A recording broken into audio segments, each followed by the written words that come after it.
അദ്ദേഹം മൃഗവുമായിട്ട് അതിനകത്തൊരു പെണ്ണാടുണ്ടായിരുന്ന പെണ്ണാടുമായിട്ടാണ് അദ്ദേഹം 2.5 വർഷക്കാലം മരുഭൂമിയിൽ കിടന്ന് ശാരീരിക ബന്ധത്തിൽ ഏർപ്പെട്ടത്.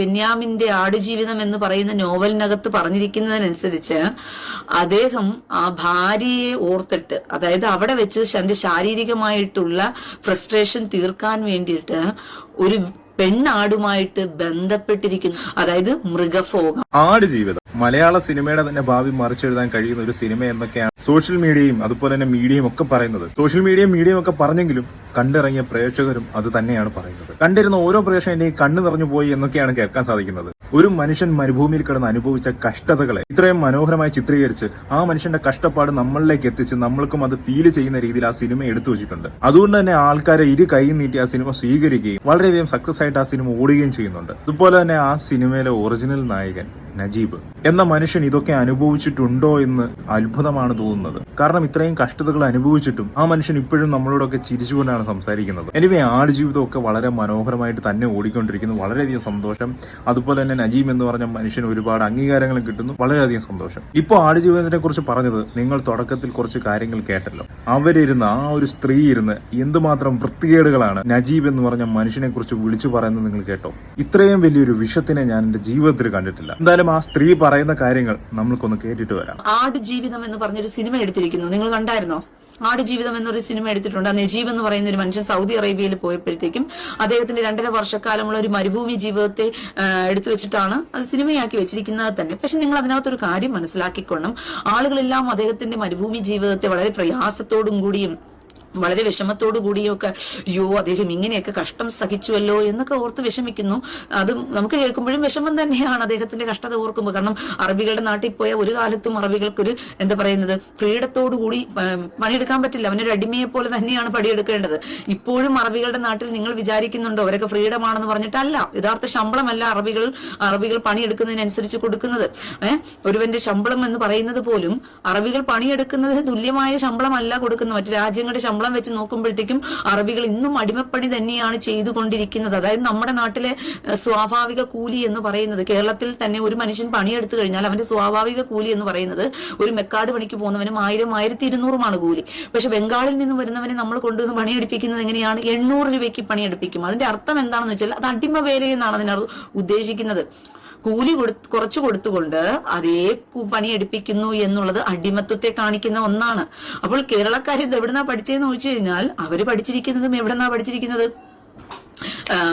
ഈ അറബ് രാജ്യങ്ങളിൽ നിന്നുമുള്ള ഈ ഒരു പ്രവർത്തന രീതിയാണ് അവരും പഠിച്ചു വെച്ചിരിക്കുന്നത്. പ്രിയ സഹോദരങ്ങൾ, അപ്പൊ അറബി നാട്ടിലുള്ളവരല്ല മലയാളികളെ അവിടെ ഇട്ട് അടിമവേല ചെയ്യിക്കുകയാണെന്നാണ് ഈ ചേച്ചി പറയുന്നത്. ഈ അറിവൊക്കെ എവിടുന്ന് കിട്ടുന്നോ എന്തോ. എന്തായാലും ഇതിന് ഉത്തരം പറയേണ്ടത് ഞാനല്ല, പ്രവാസികളായ നിങ്ങളാണ്. അറബി നാട്ടിൽ ജോലി ചെയ്യുന്ന പ്രവാസികളോടാണ് എനിക്ക് ചോദിക്കാനുള്ളത്. നിങ്ങളെയൊക്കെ അവിടെ ഇട്ട് അടിമപ്പണി ചെയ്യിക്കുകയാണോ നിങ്ങളുടെ അറബാബുകൾ?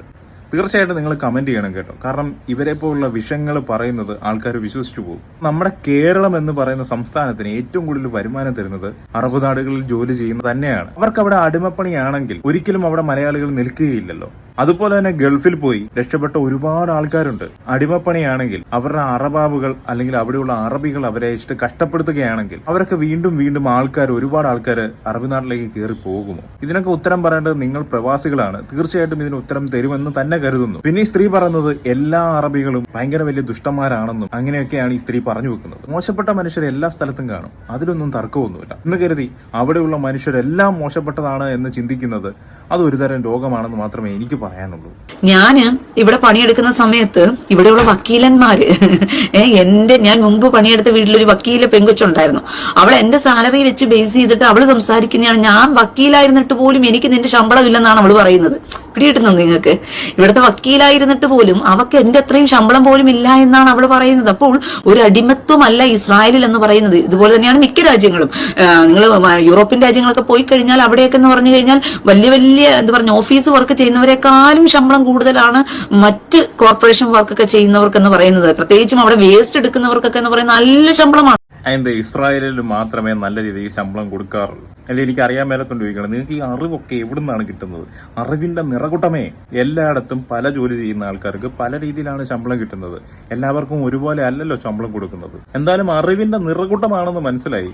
അതിന്റെ കൂടെ കുറെ വിഷവും തുപ്പുന്നുണ്ട്. അപ്പോൾ ഈ സിനിമ ഇപ്പൊ ഭയങ്കരമായിട്ട് ആളുകൾ സംസാര വിഷയമാകുന്നു. സോഷ്യൽ മീഡിയയിൽ എവിടെ പോയാലും ഇപ്പോൾ ഈ സിനിമയുടെ വിഷയമാണ് സംസാര വിഷയമായി കൊണ്ടിരിക്കുന്നത് തന്നെ, ആടുജീവിതം എന്ന് പറഞ്ഞുകൊണ്ട്. പക്ഷെ നിങ്ങളൊരു കാര്യം മനസ്സിലാക്കിക്കണം, ഈ 2.5 വർഷക്കാലത്തെ ജീവിതത്തിനകത്ത് അദ്ദേഹത്തിന്റെ ബെന്യാമിന്റെ ആടുജീവിതം എന്ന് പറയുന്ന നോവലിനകത്ത് പറഞ്ഞിരിക്കുന്നതിനനുസരിച്ച് അദ്ദേഹം ആ ഭാര്യയെ ഓർത്തിട്ട്, അതായത് അവിടെ വെച്ച് തന്റെ ശാരീരികമായിട്ടുള്ള ഫ്രസ്ട്രേഷൻ തീർക്കാൻ വേണ്ടിയിട്ട് ഒരു പെണ്ണാടുമായിട്ട് ബന്ധപ്പെട്ടിരിക്കുന്നു, ശാരീരിക ബന്ധത്തിൽ ഏർപ്പെട്ടിരിക്കുന്നു. പെണ്ണാടുമായിട്ടാണ് അദ്ദേഹത്തിന്റെ സ്ഥിരമായിട്ടുള്ള ശാരീരിക ബന്ധം എന്ന് പറയുന്നത്. ഇത്രയും കഷ്ടതകൾ അനുഭവിച്ച ആ നജീബ് എന്ന് പറഞ്ഞ മനുഷ്യനെ കുറിച്ച് എന്തുതരം വൃത്തികേടാണ് ഈ സ്ത്രീ വിളിച്ചു പറയുന്നത് നിങ്ങൾ കേട്ടില്ലേ? ഈ സ്ത്രീക്ക് ഇങ്ങനെയൊക്കെ പറയാൻ എങ്ങനെ തോന്നുന്നുവെന്തോ. ബെന്യാമിൻ എഴുതിയ നോവലിനകത്ത് ഇങ്ങനെയൊക്കെ എഴുതിയിട്ടുണ്ടെന്നാണ് അവർ പറയുന്നത്. എന്റെ അറിവിൽ ഇങ്ങനെ ബെന്യാമിൻ എഴുതിയായിട്ട് ഞാൻ ഇതുവരെ എങ്ങും കേട്ടിട്ടില്ല. എന്തായാലും ഇല്ലാത്ത കുറച്ച് കാര്യങ്ങൾ ഇവർ ഉണ്ടാക്കി പറയുന്നുണ്ട്. ഇതിനൊക്കെ ആടുജീവിതം ടീം ഇവർക്കെതിരെ കേസ് എടുക്കുമെന്ന് തന്നെയാണ് ഞാൻ പ്രതീക്ഷിക്കുന്നത്.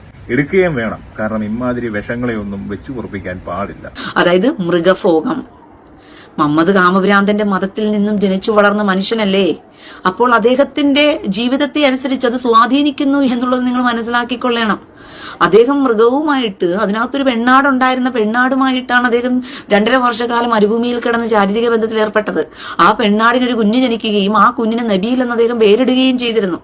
മനസ്സിലായോ? എന്നിട്ട് സ്വന്തം മോനെ പോലെയാണ് ആ പെണ്ണാടിനെ പ്രസവിച്ചിട്ട് ആണാടിനെ അയാൾ നോക്കിക്കൊണ്ടിരുന്നത്. അപ്പോൾ സത്യത്തിൽ ഇതൊക്കെ നമുക്ക് ചിന്തിക്കുന്നതിലും, അതായത് പ്രകൃതി വിരുദ്ധമായിട്ട്, നേച്ചറിന് വിരോധമായിട്ട് പ്രവർത്തിച്ച ഒരു ജീവിത സാഹചര്യമാണ് അദ്ദേഹത്തിനുണ്ടായത്. അദ്ദേഹത്തിന് അദ്ദേഹം എന്തുകൊണ്ടാണ് അങ്ങനെ ഒരു പ്രവൃത്തിയിലേക്ക് പോയത്? എന്തുകൊണ്ടാ?